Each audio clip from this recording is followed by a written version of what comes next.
She drove Route 47 every morning.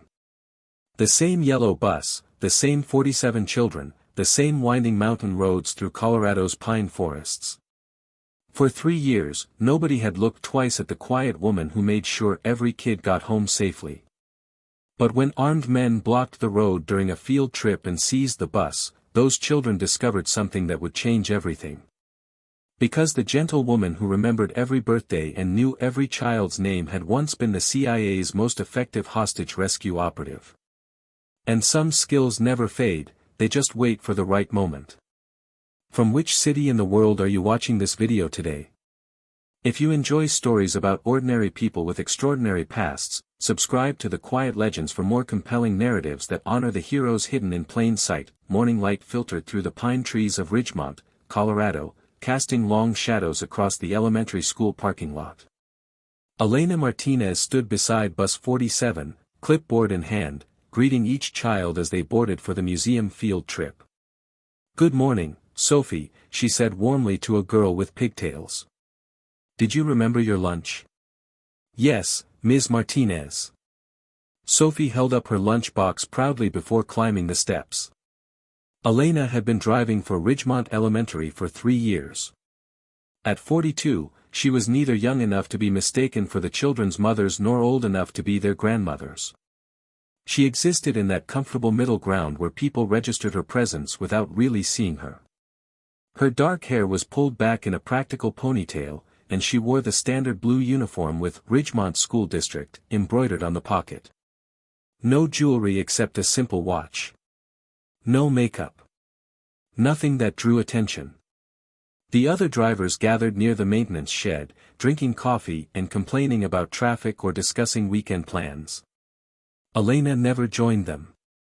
She arrived exactly 15 minutes before her shift, performed her pre-trip inspection with methodical precision, and left exactly 15 minutes after her last drop-off.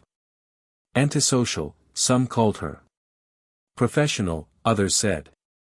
Nobody knew the truth, that maintaining distance was survival, that anonymity was armor, that the less people knew about Elena Martinez, the safer everyone remained. Principal Hendricks approached, her heels clicking on the asphalt. "Elena, you'll be taking the 4th graders to the Natural History Museum today. Mrs. Patterson and Mr. Chen will be the chaperones." "Understood," Elena replied, making a note on her clipboard. "It's a 2-hour drive through mountain roads. Weather report looks clear, but you know how quickly that can change up there." Elena nodded. She knew those roads intimately. Every curve, every switchback, every potential hazard. She had driven them hundreds of times, memorizing details most drivers never noticed. Exit routes. Communication dead zones. Places where cell service vanished. Old habits died hard. By 8:30 a.m., all 47 4th graders were loaded, their excited chatter filling the bus. Mrs. Patterson sat in the front seat, going over permission slips. Mr. Chen positioned himself in the back, already looking slightly motion sick. Elena closed the door, checked her mirrors, and pulled out of the parking lot. Behind her, the children sang songs, traded snacks, and pressed their faces against windows, pointing at deer grazing in distant meadows. She watched them in the rearview mirror, a small smile touching her lips. This was why she had chosen this job after everything that had happened. Children were honest. They didn't ask complicated questions or probe into pasts best left buried. They simply accepted that Ms. Martinez drove them safely to school and back, and that was enough. The highway stretched ahead, winding through national forest. Mountains rose on either side, their peaks still dusted with early autumn snow. It was beautiful country, peaceful, isolated, far from the chaos she'd left behind. 45 minutes into the drive, Elena noticed a white van following at a consistent distance. Not unusual on this route, but something about its positioning triggered old instincts. She adjusted her speed slightly. The van matched. She took a curve faster than necessary, testing. The van maintained the exact same interval. Her hands tightened imperceptibly on the steering wheel. Probably nothing. Paranoia was a habit she'd been trying to break for 3 years. Not everyone was a threat. Not every coincidence was surveillance. But then she saw the roadblock ahead. Two trucks were parked across both lanes, positioned to look like an accident. Orange cones created a funnel. A man in a reflective safety vest waved for her to stop, gesturing toward a narrow turnoff. Elena's mind processed the scene in microseconds. Wrong. Everything was wrong. The trucks were too perfectly positioned. The accident showed no actual damage. The man's vest was new, no wear or oil stains from real highway work. And most telling, his stance was military, weight balanced, ready to move. She glanced in the side mirror. The white van had closed distance, now directly behind her, blocking any retreat. Mrs. Patterson looked up from her permission slips. "What's going on?" "Construction, probably," Elena said calmly, but her foot eased off the gas more slowly than necessary, buying seconds to assess options. The children sensed something, their chatter diminishing. Kids had good instincts, they felt tension even when they couldn't name it. Elena's eyes swept the scene again. 4 men visible, 2 at the roadblock, 1 near the trees, 1 approaching from behind the trucks. All moving with coordinated precision. All wearing civilian clothes that were just slightly wrong, too neat, too tactical, boots instead of work shoes. Her peripheral vision caught movement in the tree line. 6th man. Probably more. Professional operation. Well-funded. Organized. And she was driving a school bus full of children directly into it. "Ms. Martinez?" Mr. Chen's voice carried from the back, uncertain. She made her decision. The bus had a top speed of 65 miles per hour, weighed 36,000 pounds fully loaded, and had a turning radius of 43 feet. The roadblock trucks were F-150s, maybe 5,000 pounds each. Physics was on her side. Her hand moved to the radio. "Dispatch, this is bus 47. We have static. Dead. Jammed." The man in the safety vest was 10 feet away now, his hand moving toward his hip where a weapon was poorly concealed. Elena's foot slammed the accelerator. The bus engine roared, the sudden acceleration throwing children back in their seats. The man in the vest dove aside as 18 tons of yellow steel bore down on the roadblock. "Hold on!" Elena shouted, her voice carrying absolute authority. Mrs. Patterson screamed. Children grabbed their seats. The bus hit the gap between the trucks at 45 miles per hour. Metal shrieked. The right side clipped the F-150's front end, spinning it. The bus shuddered, windows cracking on impact, but momentum carried them through. Elena fought the wheel, keeping them on the road as the bus fishtailed, then straightened. Behind them, men were shouting, running for vehicles. The white van's engine roared to life. "What are you doing?" Mrs. Patterson's voice pitched with panic. Elena's eyes met hers in the rearview mirror, and for the first time, the mild-mannered bus driver was gone.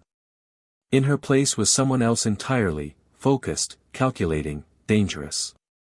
"Keeping them safe," Elena said quietly. "Now get the children down. Make them sit on the floor, away from the windows." Something in her tone made Mrs. Patterson obey without further question. "You heard her. Everyone on the floor. Now." Mr. Chen was already moving, helping kids down, his motion sickness forgotten in the face of real danger. The white van appeared in Elena's mirror, closing fast. A second vehicle, a black SUV, emerged from a side road ahead, trying to cut them off. Elena's mind shifted into operational mode, 3 years of dormancy falling away like a discarded coat. She assessed vectors, calculated response times, identified tactical advantages. The mountain road had sharp curves ahead, dangerous for a bus, but more dangerous for pursuing vehicles if she used them correctly. The black SUV accelerated, trying to force her into the guardrail. Elena waited until the last possible second, then braked hard. The SUV shot past, unable to stop in time. She accelerated again, the bus groaning with the effort. "Ms. Martinez."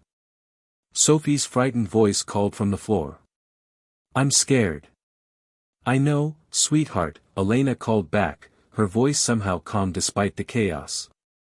"But I need you to be brave. Can you do that for me?"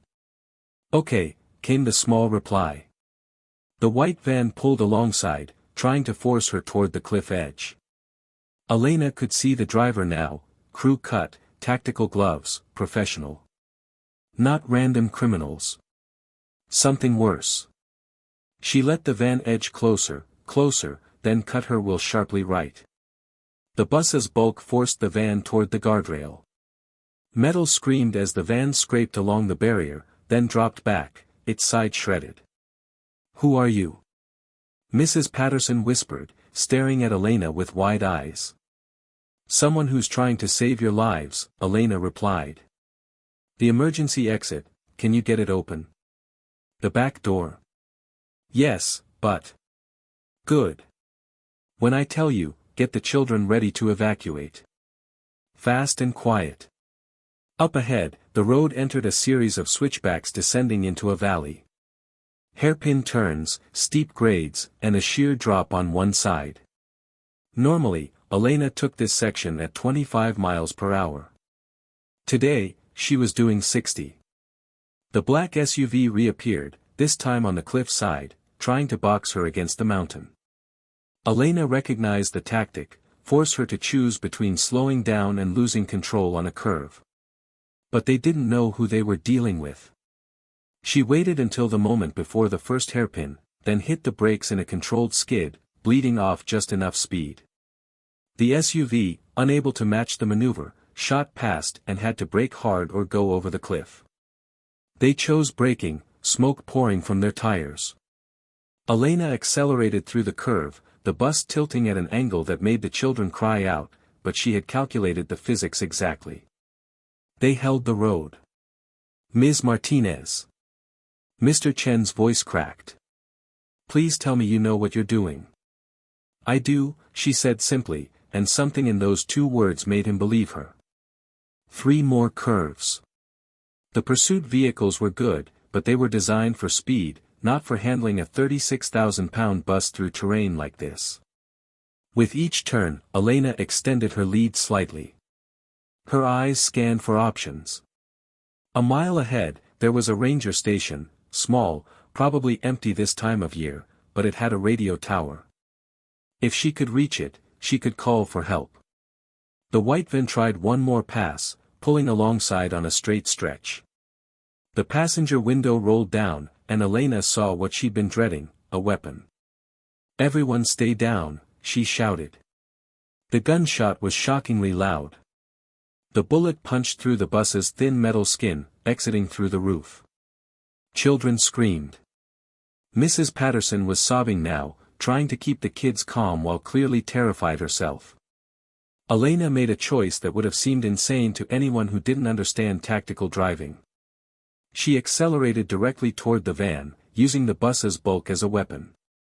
The van swerved to avoid collision, and in doing so, lost control on the curve. Elena watched in her mirror as the van skidded, hit the guardrail, and flipped, rolling down the embankment in a cloud of dust and debris. One down. But the SUV was still coming, and she knew there would be more. The ranger station appeared ahead, a small wooden building with a radio tower rising behind it. Elena made another calculation. The access road was designed for ranger trucks, not school buses, but she didn't have a choice. "Hold tight," she called, and cranked the wheel. The bus left the highway, jolting onto the dirt access road. Trees scraped both sides, branches screaming against yellow metal. The children were thrown against each other despite being on the floor, but Elena had angled the turn to minimize injury. She pulled up to the ranger station and hit the brakes, the bus skidding to a stop in a cloud of dust. "Out! Emergency exit! Now!" Elena commanded, her voice carrying the authority of someone used to being obeyed in life-or-death situations. Mrs. Patterson and Mr. Chen moved efficiently, years of fire drills taking over.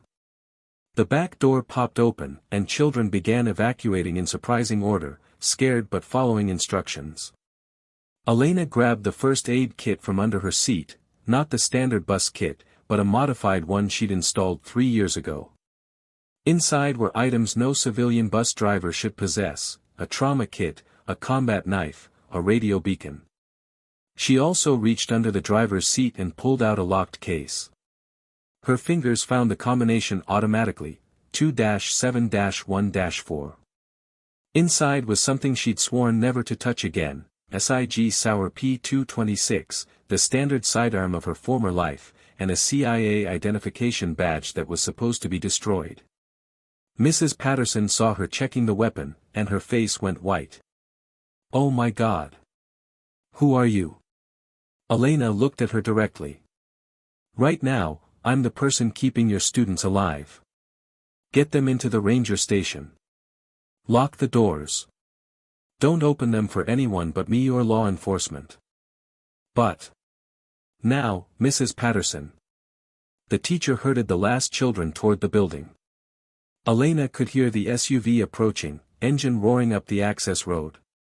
She positioned herself behind the bus, using it as cover, the weapon held in a professional two-hand grip that spoke of thousands of hours of training.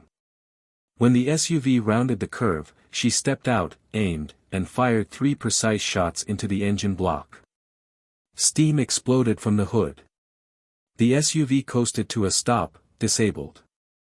4 men emerged, taking cover behind their vehicle.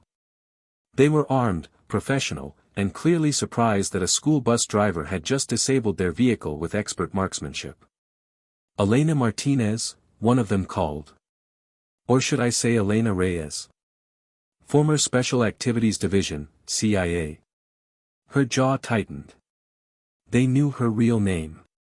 This wasn't random. "Drop your weapons and step away from the vehicle," she called back. "You're threatening American children. Stand down." "Can't do that," the man replied. "We have orders. You're coming with us, one way or another."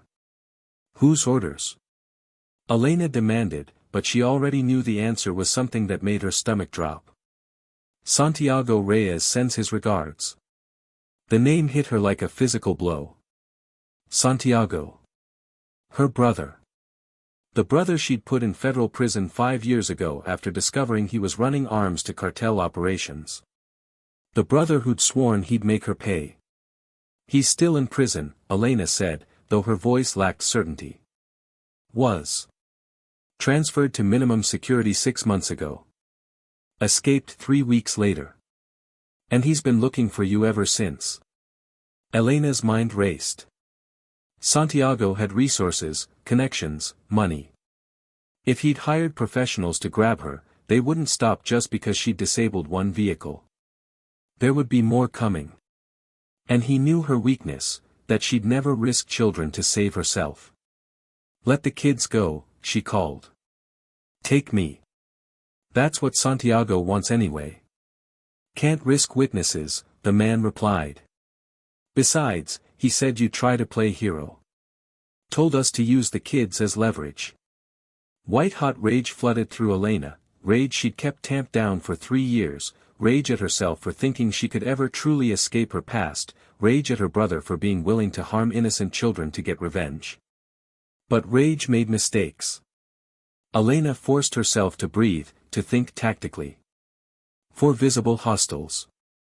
Probably 2 more in the woods, standard 6-man team. She had 17 rounds in her weapon, 1 in the chamber. The ranger station had a radio, but it would take time to reach law enforcement. She needed to buy that time. "I'm former CIA," she called out, her voice carrying clearly. "I know you're professionals. You know what I'm capable of. You also know that harming American children on American soil will bring down federal heat you can't imagine. Whatever Santiago is paying you, it's not worth that." A pause. She'd planted doubt. "Good. Let me make you a deal," Elena continued. "You withdraw. I don't report this. You tell Santiago you couldn't find me. Everyone walks away. He'll kill us if we come back empty-handed. But you'll be alive to worry about it, Elena pointed out. Come at me with kids in the crossfire, and I guarantee some of you don't leave this mountain. Inside the ranger station, she could hear Mrs. Patterson on the radio, her voice high and panicked but getting the message across. Help would come. The question was, would it come in time? The answer came when two more men emerged from the tree line, positioning themselves to flank the ranger station. Elena had seconds to decide. She could defend the building, but that meant a prolonged firefight with children in the line of fire. Or she could create a different tactical situation. She fired twice more at the SUV, hitting the gas tank. It didn't explode, Hollywood fiction, but it began leaking fuel rapidly.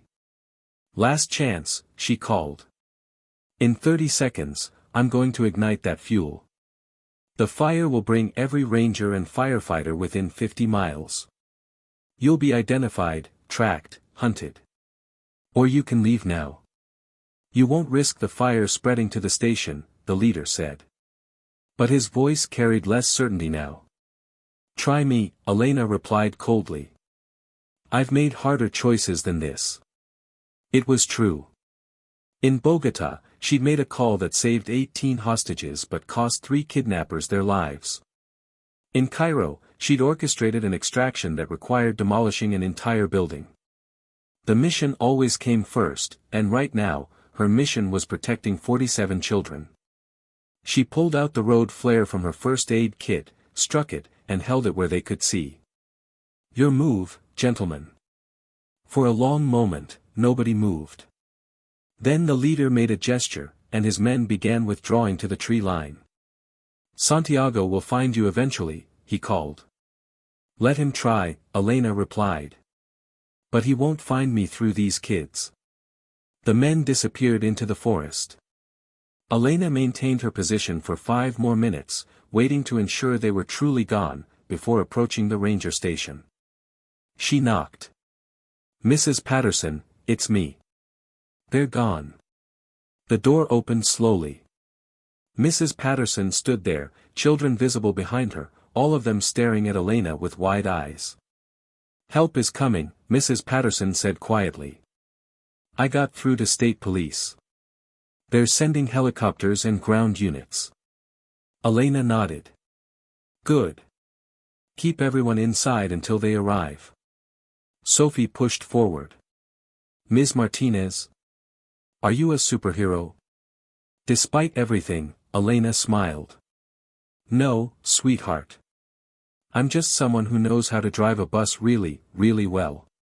But the way the children looked at her, with awe, with fear, with confusion, told her that her quiet life was over. You couldn't go back to invisible after this. 30 minutes later, the mountain swarmed with law enforcement. State police, county sheriffs, FBI, even a tactical team from Denver. Helicopters thundered overhead, searching for the men who'd fled into the forest. Elena sat on the ranger station steps, wrapped in a blanket despite the warm afternoon, giving her statement for the 3rd time. The special agent interviewing her, a woman named Torres, studied her with careful eyes. Your former CIA, Torres said. It wasn't a question.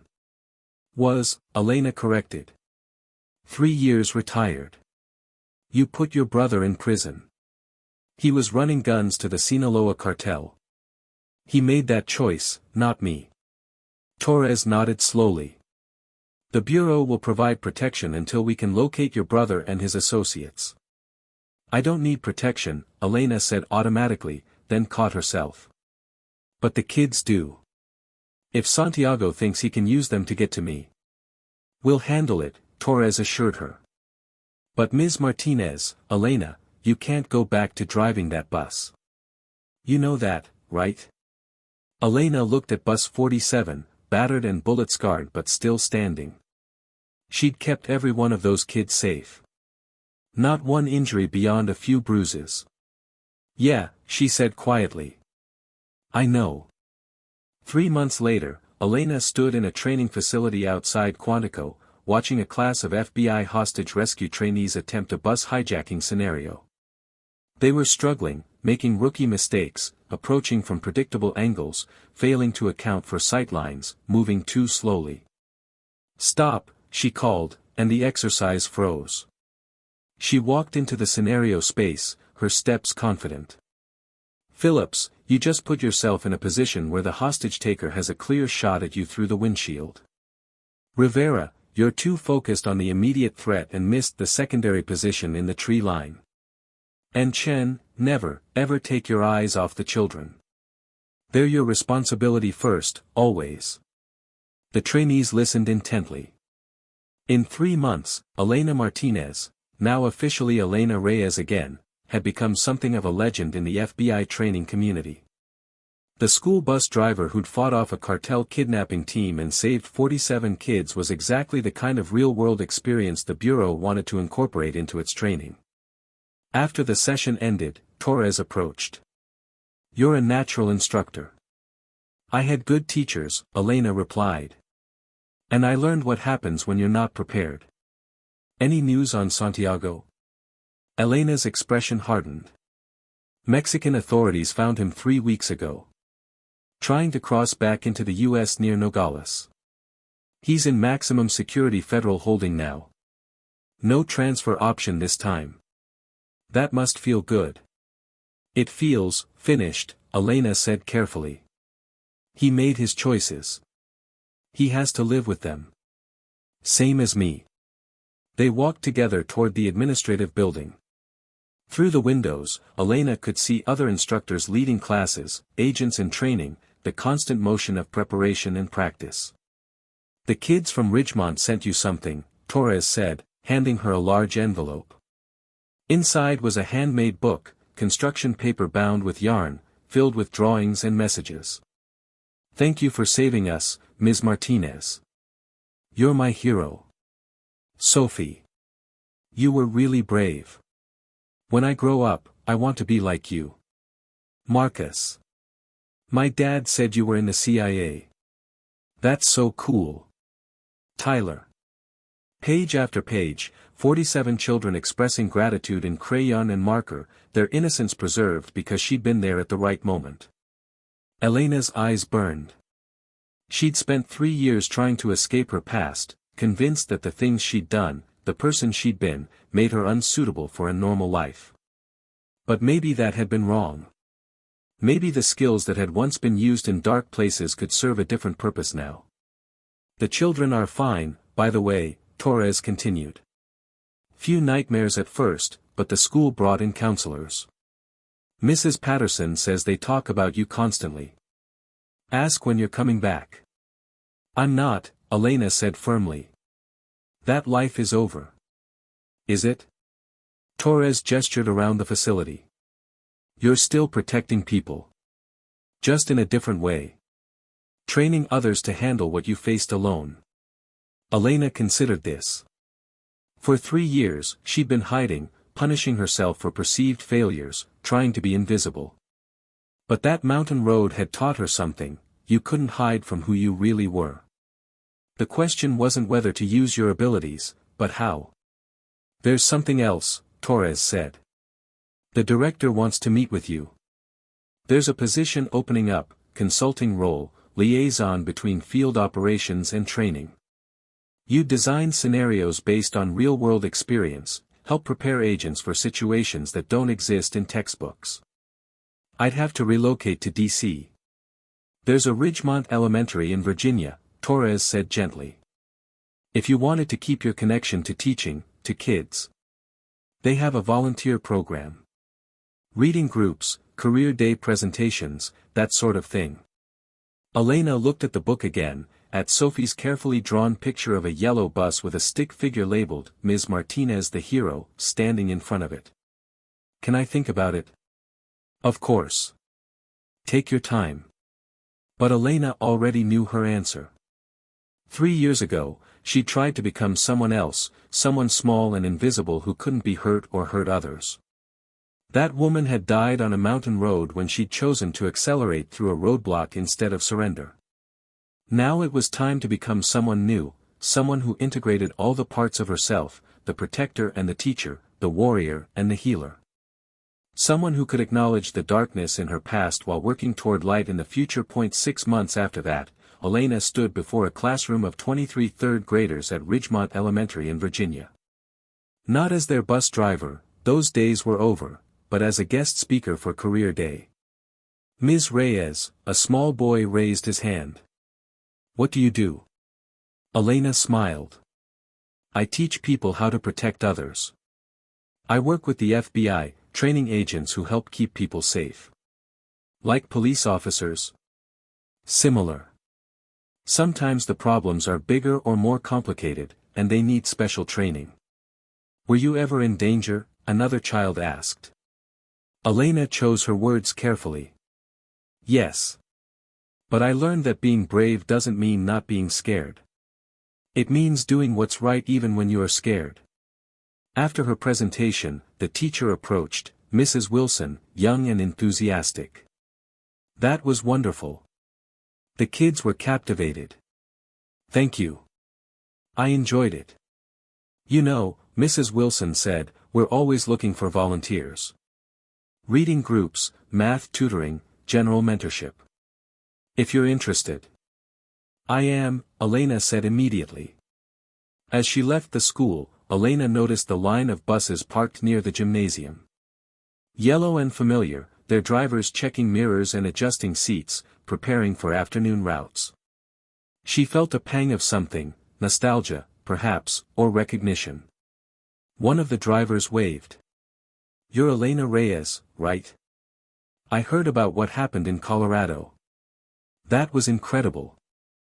"I did what was necessary," Elena replied. "Still. 47 kids safe because you knew what to do." The driver extended his hand. "Name's Marcus. Been driving 11 years. Hope I never face what you did, but if I do, I hope I handle it half as well." Elena shook his hand. "Just remember, the kids come first. Always. Everything else is secondary." She walked to her car, the autumn Virginia sun warm on her shoulders. In her bag was the application for the permanent FBI position Torres had mentioned. On her phone were messages from some of the Ridgemont, Colorado kids, now scattered across various middle schools but still keeping in touch, still sharing their lives with Ms. Martinez. Santiago was in prison. The cartel operatives he'd hired were either in custody or dead. The threat was over. But Elena knew there would be other threats, other moments where preparation and skill made the difference between tragedy and survival. The world was full of dangers, and it needed people who could face them, not with reckless bravado, but with competence, courage, and the will to protect those who couldn't protect themselves. For 3 years, she tried to hide her light. Now she understood, some lights are meant to shine, even if only in training rooms and classrooms, preparing others for moments they hope will never come. She was Elena Reyes, former CIA operative, former school bus driver, current FBI training consultant, and volunteer reading tutor. All of those things. None of them contradictory. And if another threat ever came, she'd be ready. Because some people are warriors whether they carry weapons or not. Some people are protectors whether they wear uniforms or not. And sometimes, the most important battles are the ones you fight to ensure the next generation never has to. Elena started her car and headed back to Quantico, where a new class of agents was waiting to learn the lessons she'd paid for with scars and nightmares and 3 years of hiding. But she wasn't hiding anymore. And that made all the difference. Have you ever known someone who seemed ordinary but carried extraordinary capabilities? Someone who spent their days in quiet service, their past unknown, their sacrifices invisible? The world is full of such people, protectors who don't seek recognition, warriors who've traded combat for classrooms, heroes who wear civilian clothes and ask only to be left in peace. From which city are you watching this video today? If this story resonated with you, subscribe to The Quiet Legends for more narratives about the heroes who serve in silence, the operators whose greatest victories go unrecorded, and the quiet strength that changes lives without seeking applause. Warning disclaimer: this video is a fictional dramatization created for entertainment. It does not depict real people, events, or military operations. Any resemblance to actual persons or events is purely coincidental. This content is created with deep respect for those who serve and the values of honor, duty, and sacrifice.